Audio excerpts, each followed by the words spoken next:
All right, y'all. Let's talk about it. First, I want to thank my little cousins for giving me this cup for Christmas. All right, let's talk about it. What I wanted in a partner at 25 versus what I want in a partner at 45. Because listen, growth is a real thing, and so is delusion. You can about imagine that 25-year-old me was out here wanting vibes and a pretty smile instead of a real plan. But before we get into my list, tell me in the comments what's something that was a must have for you in your 20s that you wouldn't even look at twice now. Now you might be wondering, what prompted this video? Well, candidly, I have a crush. Big surprise, Libra. Somebody I've never met in person, just observed her via her social media offerings for quite a while. But because I be watching, I be kind of lurking, making sure, people are consistent. Then I overthought, because I'm an overthinker. Then I overthought some more. Then I looked to see who we know in common on Instagram, and it's quite a few people. But nobody I felt like I could ask about her or say hook me up.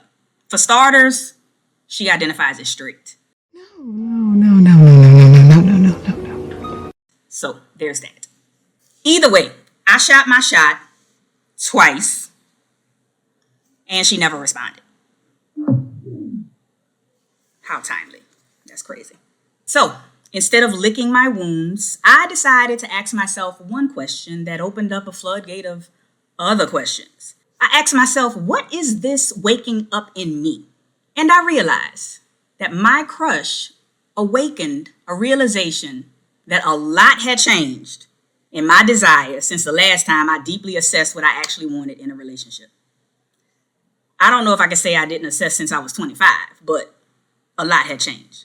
So let's take a journey back to my 25-year-old self. The audacity, unmatched. The list, long. But the wisdom, not so much.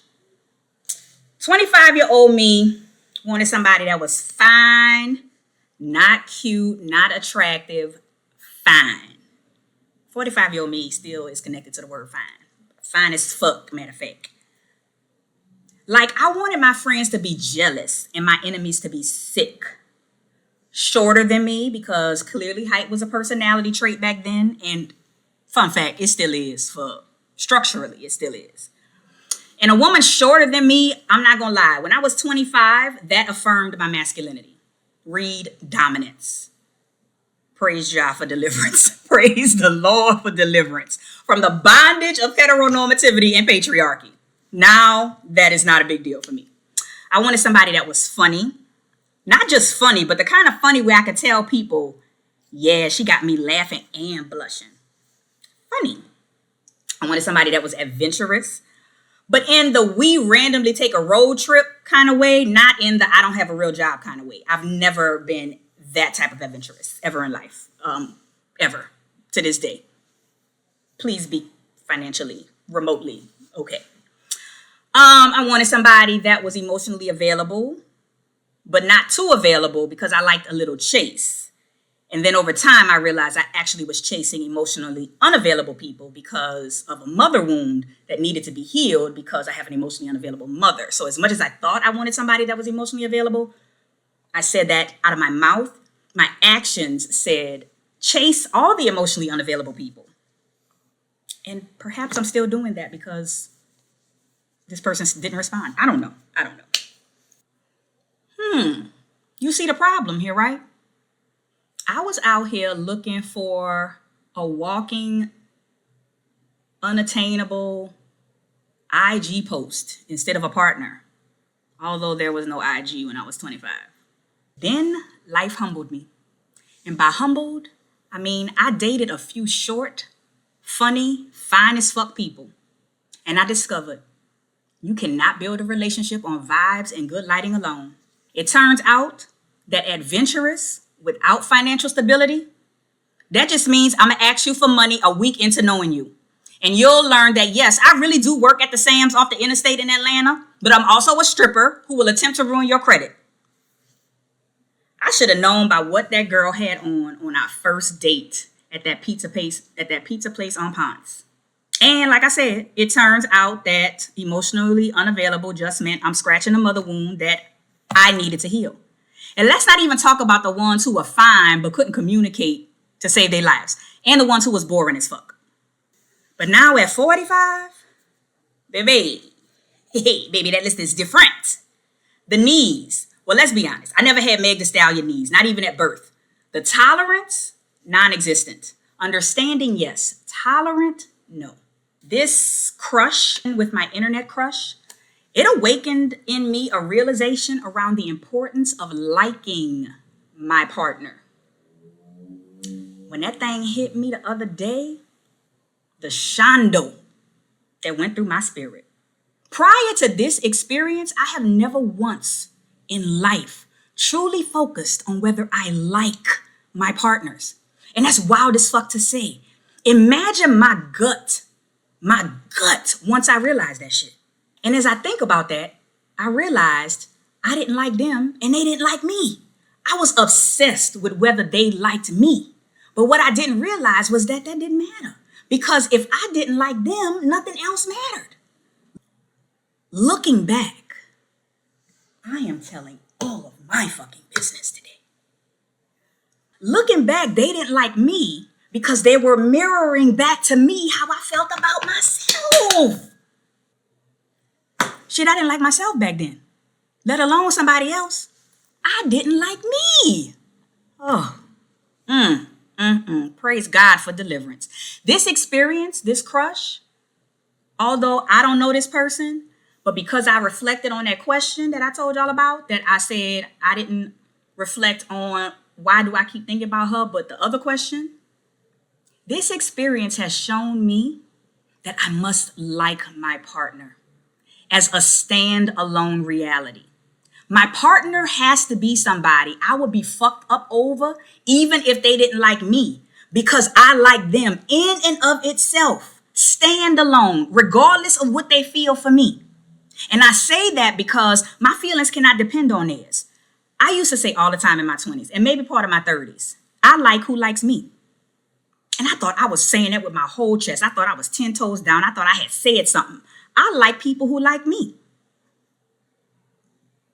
Why y'all let me walk around saying that shit? Because I used to say that shit. My feelings for them must stand on their own. My God, hold my mule while I shout. Hold my mule while I shout. Have y'all ever had moments where you like, I have grown, I have fucking healed. The therapy, the coin was worth it.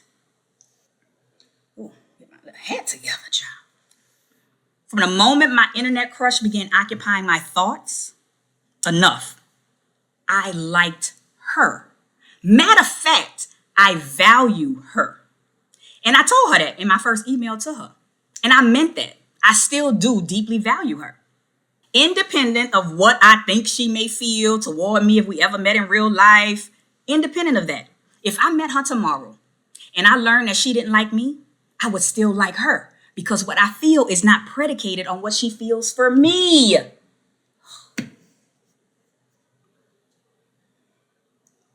It's rooted in a standalone valuing of her, which oddly I feel, although it's the internet, I feel like who she is, who she presents online is who she is in real life. But my point is that for so many years, I have been obsessed with, do they like me? Do they like me? Do they like me? Remember, mother wound, emotional unavailability, causes us as children to begin to perform and audition for love. That's how this works. And so for years, I was good and grown before I ever thought, do I like this person?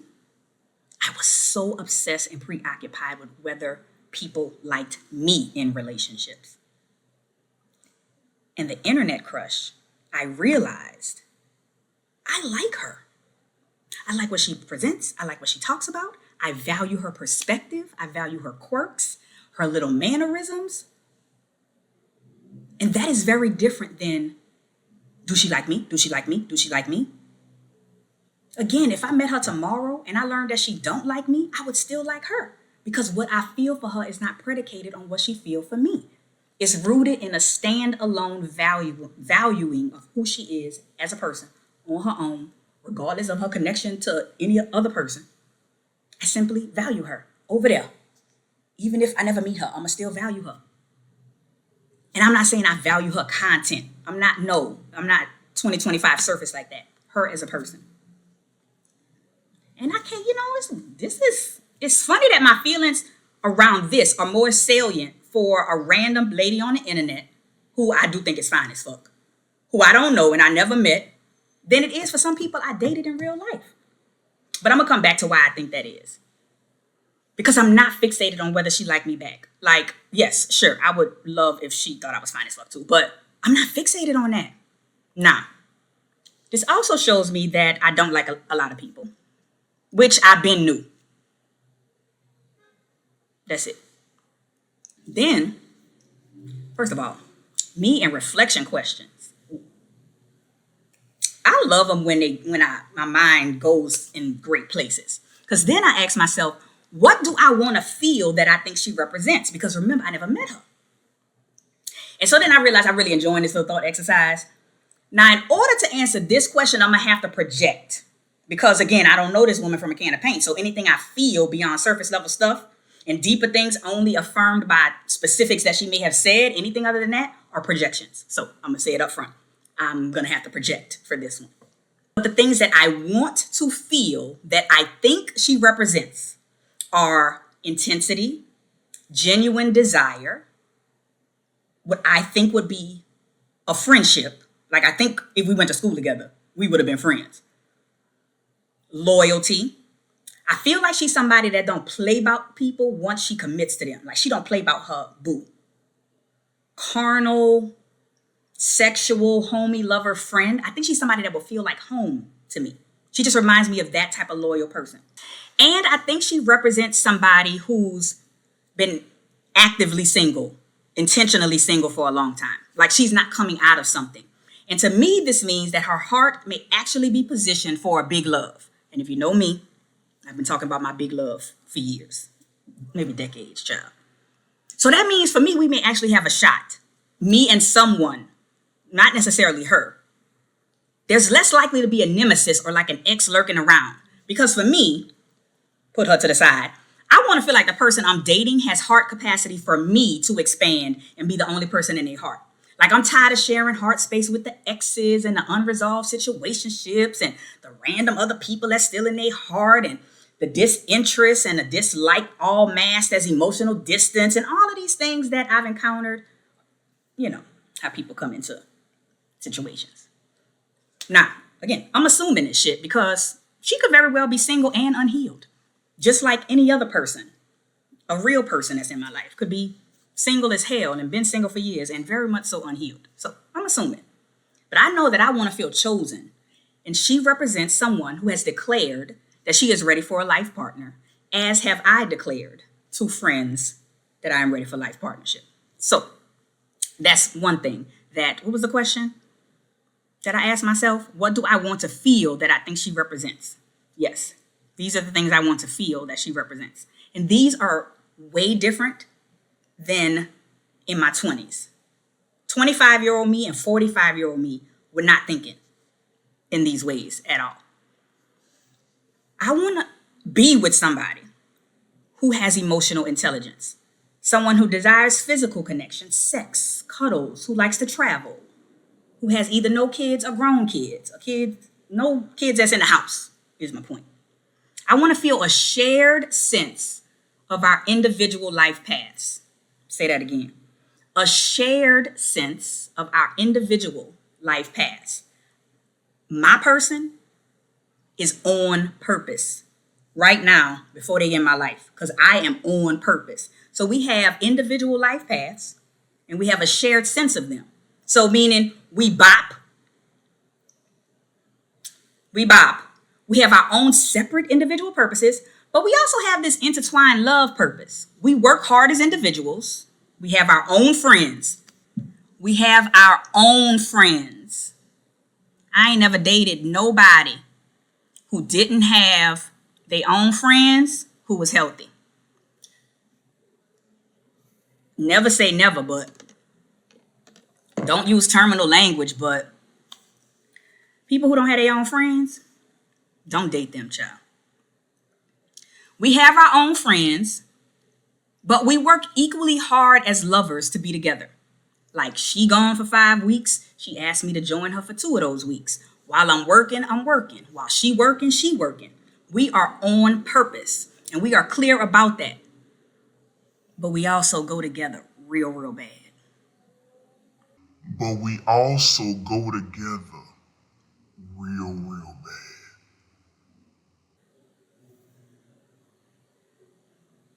bad. So I want to feel these things with my person. And I think she represents that as a possibility model.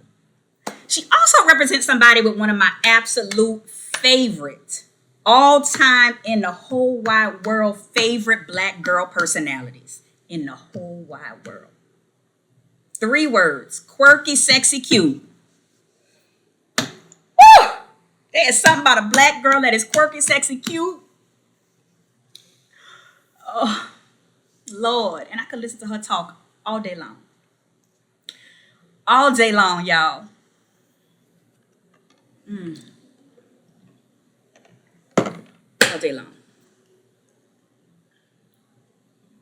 This is just a crush, child. I goes far. She is cute though, but it's a crush. Then the last thing I ask myself, how can I bring that feeling into my life in other ways? Now, I'm not gonna lie. This is where I got frustrated with this question that popped up in my head, because I've been asked this in various ways many times, and often it comes out like, how can you love yourself? You should date yourself. Take yourself out on dates. And that question, when it hit my brain, felt eerily similar. But once I allowed the frustration to wash over me, let me tell you about therapy. Let me tell you about therapy and how it really do be working. I realized that for starters, the universe, and I said I was going to come back to this, and why I actually think the crush is okay. I think the universe may have positioned her as an anchor for me to rest my vision. I'm somebody who has a very, very, very hard time envisioning what I want and with whom I want it without a person in mind. It has been a struggle my whole life. Like the envision this, let me just explain. Like when people say, do you want to get married? People you're dating, random people at a gathering, whoever. When people ask me, do I want to get married? I have never been able to answer that question. Because to me, marriage seems amorphous when I don't have a person in mind to see marriage or life with. This is what I mean when I say I have a very hard time. And I think universe has sent her as an anchoring person, even if she's not my person. So marriage to me has always seemed amorphous when I don't have a person in mind or, to see marriage or life with. And I mean, I've never dated somebody I wanted to marry, so I can't say whether I want to be married. And I'm answering this as a very literal, do you want to be married? State sanctioned institution, marriage. Now, what I am crystal clear on and have always been crystal clear on is that I desire an amazing, romantic, solid, loving, and respectful partnership.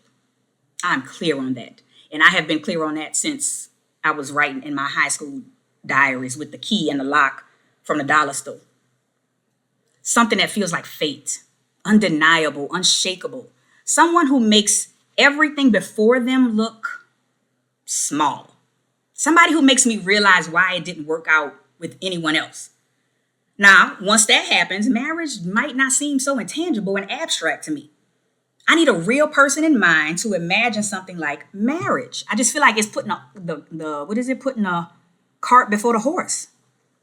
And that's how I am with most visions that require another person in order to be a thing. I struggle imagining them without a person. So I think that the universe might have been like, Zarandrian don't do good with envisioning things that require people without people. So let me send her an anchor to envision. Thank you, universe. Thank you. Even if she's not my person. Thank you so much. Now, this perspective around marriage has cost me in many ways. People have chosen not to date me because I couldn't give them an enthusiastic yes upon entry to the relationship, that my end goal was marriage. They said I was too unsure, non-committal, which I vehemently disagree with. In my mind, I'm like, but I don't even know you. I don't fucking know you. To me, it feels like often those type of people who enter into a relationship day 2 with a solid yes, without anybody to actually see it with, those type of people, anybody are worth a damn. Anybody will do that's worth a damn. It felt like I was just being plopped into an existing script, child, to play an existing part. It felt like the play had already been written and I was just a mere cast member. That's how I felt every single fucking time. So when I went back to the question, how can I bring that feeling into my life in other ways? And I realized that even if the person wasn't her specifically, the universe may have positioned her as an anchor for me to rest my visions. Then it clicked that part of the lesson, and this is where I'm going to get vulnerable. Part of the lesson was for me to get comfortable really sitting inside of desire. It's new for me for various reasons. To really sit inside of desire. Most of the reasons boil down to the fact that when it comes to me and dating, when I spend time actually articulating what I desire in dating to people, whether it's somebody I'm dating or somebody I'm not dating, I'm often met with these subtle and not so subtle responses that basically boil down to, yeah, that's too idealistic. Or life is not a fairy tale, which makes me wonder if the person was even fucking listening to what the fuck I said. Or worse, was subconsciously assigning value to certain people on who should get what they want in love and who should not get what they want in love based on a myriad of colliding identities, race, gender expression, beard, height, weight, social class, conventional attractiveness, family lineage, all the things that we subconsciously assign value to around choosing, desirability, marriage, dating, and perhaps with these people, because it's a pattern. Because I've said before, a pattern, hate to see me coming. Maybe with these people who respond by saying, yeah, that's too idealistic and, life ain't no fairy tale. Maybe what these people are actually saying to me, without saying to me. For some people, the saying is, anyone would be lucky to have you. That's what some people's saying is. Anybody, they would be lucky to have you. And for other people, the saying is, you'd be lucky to have anybody. And I think the latter is what people say without saying when they say that's too idealistic.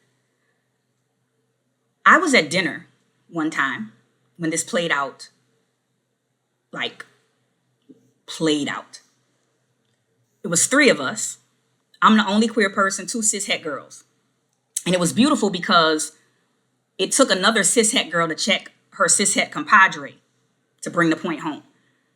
Let's say at 7 o'clock, the conventionally attractive, slim, cishet girl is talking about how it didn't work out with a guy and the things that she wants in love. And the other girl said, his bad, girl. He would have been lucky to have you. That's his fault. Blah, blah, blah, blah, blah. We move on. Maybe about an hour later, they asked me if I was dating and we started talking about that. And the girl who had said his bad, he would be lucky to have you, told me, well, have you thought about dating someone white? Have you thought about dating a man again? Have you thought about would you date a trans person? Would you date a fellow non-binary person? With all of these things. And it took the girl who didn't work out with the guy to say, you didn't do that to me. You didn't ask me when I told you I didn't work out with the other boy. You told me his bad. He would have been lucky to have you. You didn't ask me if I ever thought about dating a white boy. You didn't ask me if I ever thought about dating a woman. And she couldn't say shit. Because we unconsciously and subconsciously assign value to certain people on who they should get, who they should want, and who they shouldn't based on a myriad of colliding identities. Race, well, for us, it was all black. So gender expression, gender identity, height, weight, social class, conventional attractiveness, all of that. And I'm not saying I'm fucking ugly. But I am saying that because I am female who does not operate in the femme, cis-het, conventional presentation, I'm going to try to remember to throw up some pictures of me as a kid and how I used to be doted on when I looked like a girl.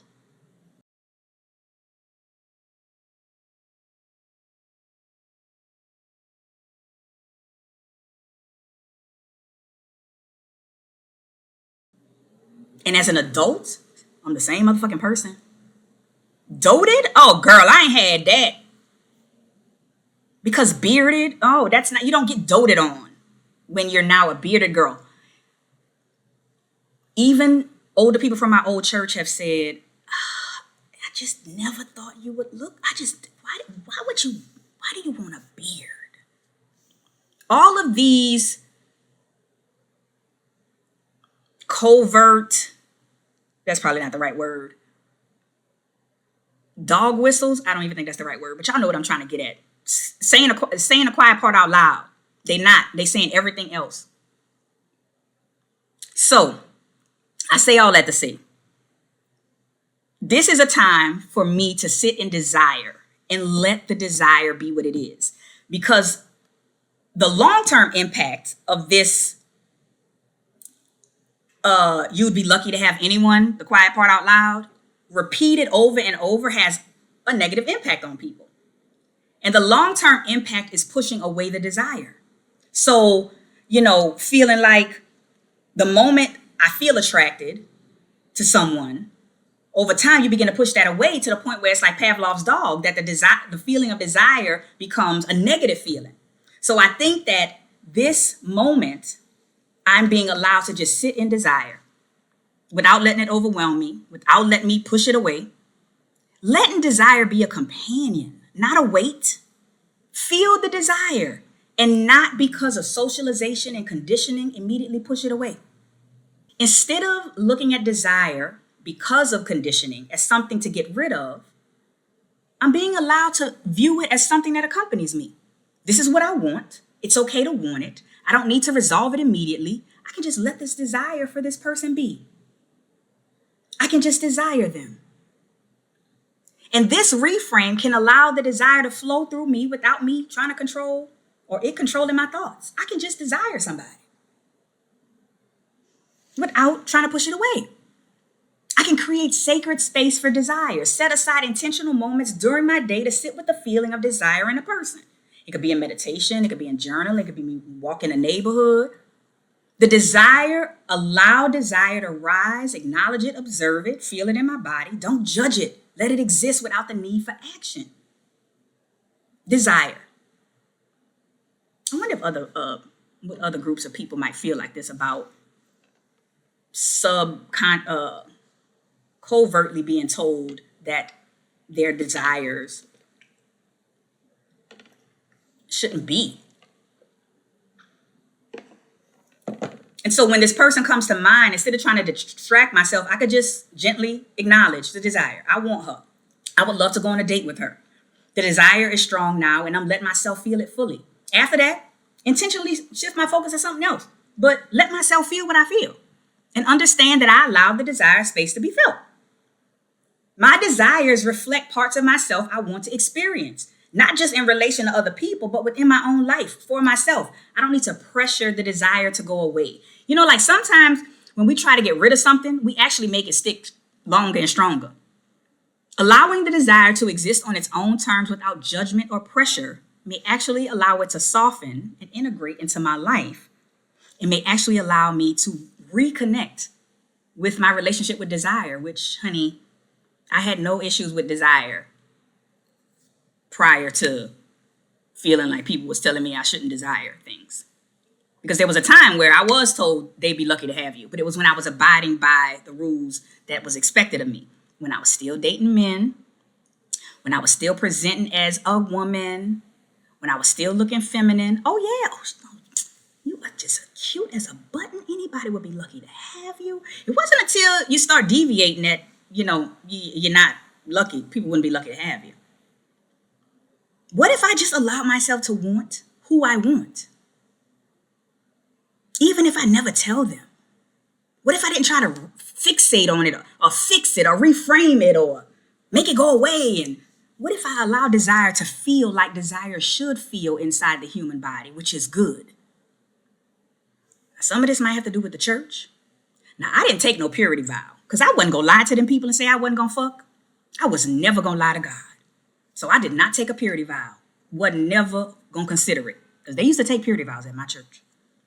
But I'm also not going to say that the black church didn't have no impact on me when it comes to desire and the desire inside of the black church for not just other people sexually, for any fucking thing, is generally looked at as a sin.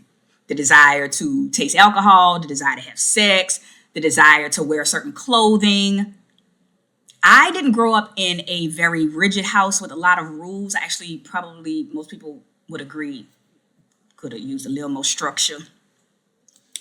I think my mama realized I didn't need all that structure, but I'm not going to be so arrogant to think that being inundated inside the black church the way I was in my childhood had no effect just because I didn't take a purity vow. Like, I still am impacted by the demands to suppress any fucking desire. Because I mean, what desire is not considered a sin in the church? Again, not just sex. Food, clothes, alcohol, curiosity, asking questions. I mean, shit, I had the desire to know if Cain killed Abel, where did Cain's wife come from if it was just Adam, Eve, Cain, and Abel? How the hell this nigga just got a wife out of nowhere? I had a desire to understand that, and they chastised me. And then when my mama came to church for evening service, approached her because I asked a question, expecting her to also chastise me. And she turned around and told, I'm about to say her name, shit, Sister Trench, the pastor's wife, well, where did she come from? Did you answer the question? Patricia always took up for me when it came to interrogating. But even the desire of curiosity, the desire to wonder where a biblical character came from. I am not so arrogant to think that I am not impacted by the black church around desire. And so it might not be that I am impacted around the desire around sex, because that's not true. I'm probably impacted around sex some kind of way, but I'm very happy that I am not as horribly impacted around sex as some people, because it could be bad. But desire clearly is something I'm working on, because I felt myself trying to push away the desire and the crush that I was having. And for what? What harm is it doing to admire somebody and value somebody on social media or on YouTube? What harm is that? And so there's something that has been instilled in me as an adult, because like I said, some of this new relationship with gender identity and gender expression and it bouncing off of other people and their perceptions around who is worthy of being chosen is post teenage years. And so there is clearly something around desire that I need to still explore. Like, why am I not comfortable with desiring someone easily? Why? And how was I out here in these streets? I had no issues dating in my 20s and 30s. What was my, but that makes me wonder, what the fuck was my relationship with desire? If what kind of desire was I feeling or not feeling as I'm dating? If I'm dating, was desire just cut off and I'm just out here on rote, just numb, just dating, not really feeling shit? Oh my God.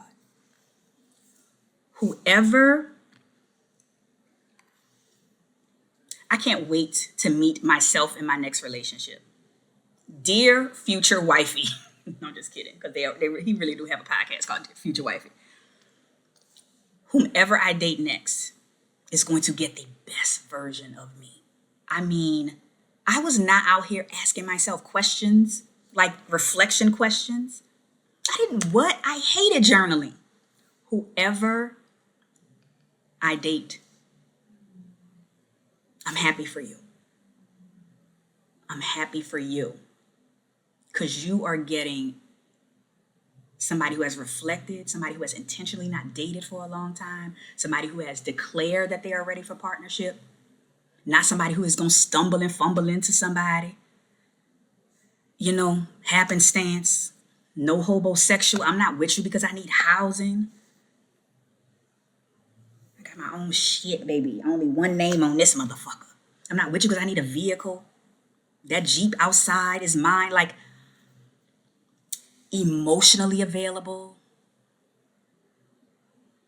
And there's just healing that has happened. Like even my ability to answer those questions and come up with those answers and realize, bitch, you still got desire shit to work on. Because why was you feeling weird about having a crush? Maybe I was trying to rationalize. I mean, maybe I was also like, how you got a crush and you ain't never met her in person? Like, that's weird. But I also don't think that the internet is not a real place. I don't think the internet is a real place in many ways. But I also have met some amazing people on the internet. So I know there's, like me, I'm a real person and I'm on the internet, you know? And so I think that there are pockets of the internet that are real people. And so it's not so weird for me to have a real crush on somebody on the internet, because I think that there are pockets of the internet that are just people like me who are just real people who on the internet. Like, I know people say, I don't want to date nobody with a lot of followers. And then I'm like, well, damn, I got enough on Instagram, but I'm a real motherfucker who I don't operate like an influencer like that in real life, you know? So anyway, that's what I got for y'all today on the differences in what I wanted in a partner in my 20s and what I want in a partner in my 40s. What else I was about to say? Oh yeah. I do know when you know better, you want better. I know that much. I'm sure you can imagine none of this was on my 25-year-old list. I was out here looking for a travel buddy probably instead of a life partner. And it's funny. I knew myself back then because I'm still looking for a travel buddy, but I'm also looking for a life partner. So I just needed to grow up a little bit. I just needed to grow up a little bit. When you know better, you want better. And at 45, I want to like my person. I want to value my person. I want intensity, genuine, mutual desire, raw, carnal. Because, baby, sometimes it just has to be nasty. And sometimes it doesn't. Emotional, mental, spiritual, friendship, lover. I want all that type of energy. I ain't going to go too far. I want somebody who's been intentionally single for a while and is picky about who she comes out of her singleness to be with. Because that's where I am. It's been a few years since I've been in a relationship, and it's going to take a special somebody to get me up out of this peace and this quiet that I've created over here. It's going to take a special somebody. I read something on Threads that really got my little heart by Witty Idiot. The people who are comfortable being alone will never waste your time with dating games. Zero nonsense, all business. If they're special, you'll know. And you'll know you're special too, because they choose to spend time with you over their favorite person, themselves. We're basically interviewing you to replace ourselves as our new best friend. And we really don't want to give up the position. It's tenured. See, in my 20s, I was seeking a best friend outside of myself because one didn't exist inside of me. Now in my 40s, I am my own favorite person, for real, for real. And I'm seeking somebody I choose to spend time with over my favorite person, me. Girl, whoever you are, once you get me, you got a good thing. Do you understand me? Now, if this video had you nodding and laughing and rethinking your own list, hit the like button. And if you still out here like me dating, drop in the comments what's on your list now that wasn't there a decade ago or 2 decades ago. I'm going to keep y'all updating on this dating journey, child, because this is very interesting in these 45-year-old dating streets. That's for sure. And if your list still starts with short, fine, and funny, I love that for you. Also, good luck with that. I'm the Ignant Intellectual, the bridge between the hood and the ivory tower. Black brilliance, formal education, not required. Remember, you ain't gotta agree with me, but at least know why you think what you think. Peace.